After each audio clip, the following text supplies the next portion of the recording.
sejahtera bagi kita semua. Kembali lagi dalam renungan harian kita. Mari Bapak Ibu kita memuji Tuhan dari Kidung Jemaat nomor 346. Tuhan Allah beserta engkau. Tuhan Allah beserta engkau sampai bertemu kembali. Kasih Kristus mengawali.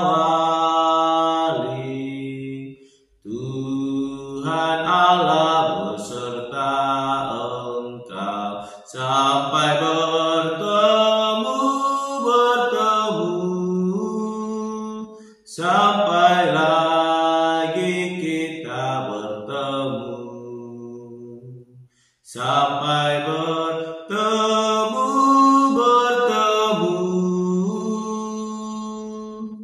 Tuhan Allah beserta engkau.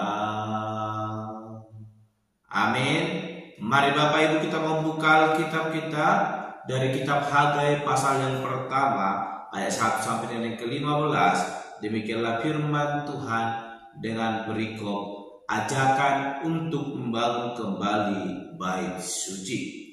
Pada tahun yang kedua zaman Raja Darius, dalam bulan yang ke-6 pada hari pertama bulan itu, datanglah firman Tuhan dengan perantaraan Nabi Hagai kepada Jerubabel bin Shealtiel, Bupati Yehuda, dan kepada Yosua bin Yozadak, Imam besar. Bunyinya, beginilah firman Tuhan semesta alam, bangsa ini berkata, sekarang belum tiba waktunya untuk membangun kembali rumah Tuhan.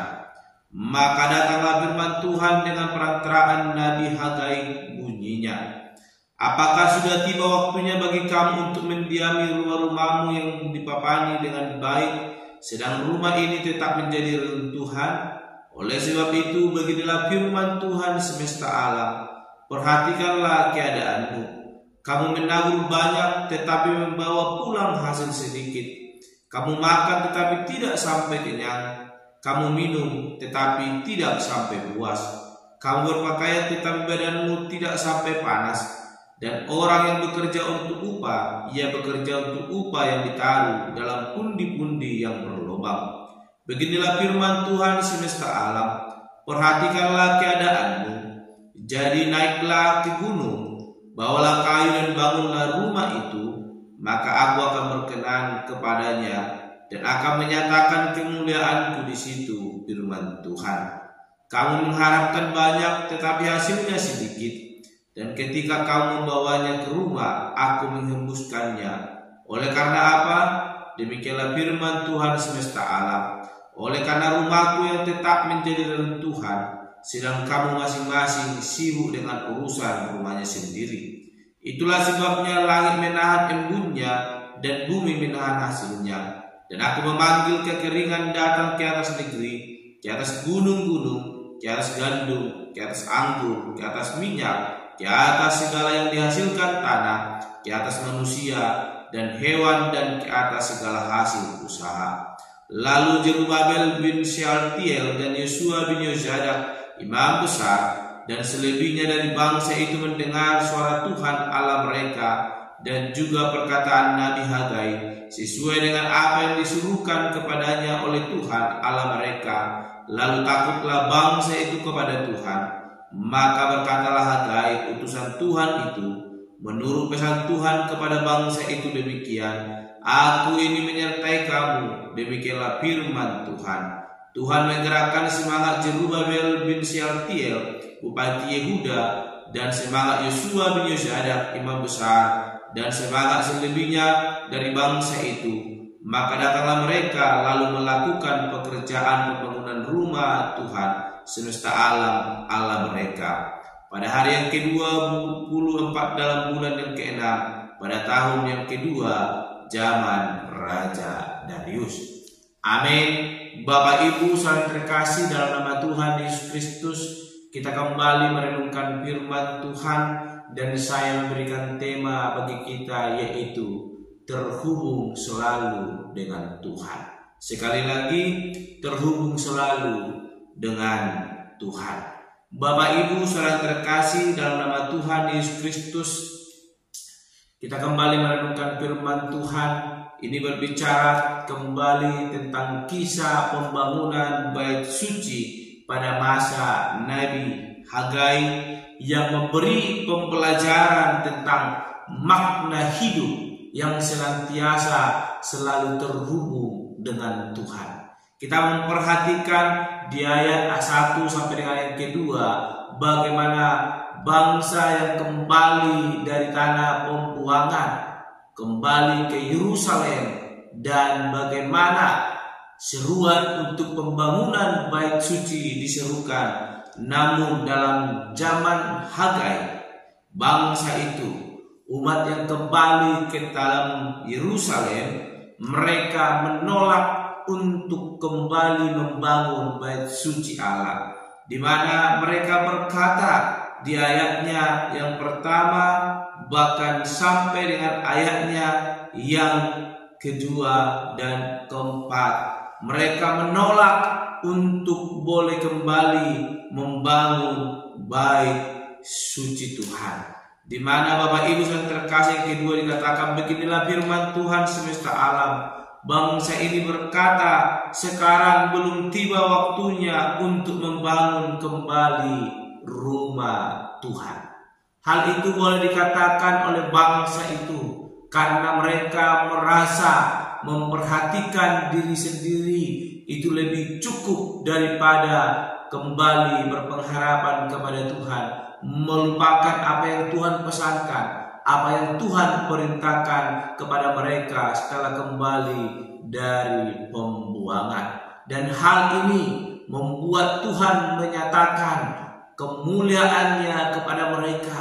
Allah menyatakan ketegasannya supaya mereka boleh mengubah pola pikir mereka bahwa Allah yang memerintah mereka adalah Allah yang sanggup memenuhi segala keadaan mereka. Sehingga ketika mereka berkata menolak untuk boleh kembali membangun bait suci Allah, hal ini menyatakan bahwa keterhubungan dengan Tuhan adalah suatu hal yang sangat penting boleh dipupuk dalam kehidupan kita. Bapak Ibu yang terkasih, penolakan itu membuat mereka mengalami gagal panen, membuat mereka kekurangan makanan dan kelelahan, di mana langit menahan embunnya dan bumi pun menahan hasilnya, sehingga apapun yang mereka usahakan, apapun yang mereka lakukan, semuanya tidak menghasilkan sesuai dengan apa yang mereka rindukan. Dan hal ini disampaikan oleh Allah melalui nabinya yaitu Hagai, supaya orang-orang tersebut boleh kembali memaknai bagaimana hubungan dengan Tuhan itu harus senantiasa dijalin dengan baik. Maka disitulah berkat kasih karunia Tuhan akan dinyatakan dalam kehidupan mereka. Bapak Ibu yang terkasih, kisah dari Nabi Hagai bersama dengan umat Allah yang kembali dari pembuangan mengajarkan kepada kita bahwa keterhubungan dengan Tuhan itu adalah suatu hal yang sangat penting dalam hidup kita, di mana ketika kita senantiasa selalu terhubung dengan Tuhan, maka Tuhan akan senantiasa menyatakan berkat pertolongannya dalam hidup kita. Sehingga pesan yang mulai disampaikan oleh Nabi Hagai membuat umat itu bergegas untuk melakukan pekerjaan Tuhan, yang dimana mereka telah memiliki pikiran untuk tidak melanjutkan pembangunan bait suci Allah, namun melalui pesan Allah yang disampaikan oleh Nabi Hagai membuat mereka bersegera, sehingga mereka mengambil kayu untuk membangun rumah bagi Allah, dan kemuliaan Tuhan pun dinyatakan dalam hidup mereka. Bahkan mereka tidak hanya berhenti sampai di situ, namun mereka juga berbalik kepada Tuhan, sehingga Tuhan menyertai dan membangkitkan semangat mereka. Begitu pentingnya hidup kita selalu terkoneksi dengan Allah. Karena apa? Ketika kita terkoneksi atau terhubung dengan Allah, maka disitulah kita akan menemukan makna hidup yang sesungguhnya, di mana Allah akan menyertai kita, di mana Allah akan memberkati kehidupan kita. Oleh karena itu, hari ini firman Tuhan mengajarkan kepada kita akan menikmati makna hidup itu ketika kita senantiasa terhubung dengan Tuhan. Namun ketika kita memutus koneksi kita dengan Tuhan, maka kita tidak akan menikmati atau memaknai hidup kita. Namun ketika kita senantiasa terhubung, maka kita akan menikmati berkat kasih karunia yang akan Tuhan curahkan dalam hidup kita. Mari biarlah lewat kebenaran firman Tuhan yang boleh kita renungkan hari ini, sebagai orang-orang yang percaya diberkati Tuhan, kita senantiasa terus menjaga keterhubungan hidup kita dengan Tuhan, sehingga Tuhan yang akan menjadi sumber berkat itu yang boleh memberkati kehidupan kita. Senantiasa terkoneksi atau terhubung dengan Tuhan, maka kita akan mengalami berkat kasih karunia-Nya. Amin. Mari kita berdoa. Bapa Surgawi, kami kembali bersyukur kepada Tuhan. Terima kasih untuk kebenaran firman-Mu yang boleh mengajarkan kami untuk senantiasa terhubung dengan Tuhan, sehingga kami boleh mengalami berkat kasih karunia Tuhan yang boleh melimpah memberkati kehidupan kami.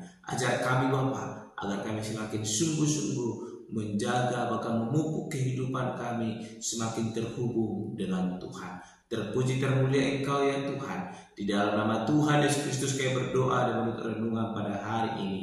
Haleluya. Amin. Shalom Bapak Ibu. Tuhan Yesus memberkati.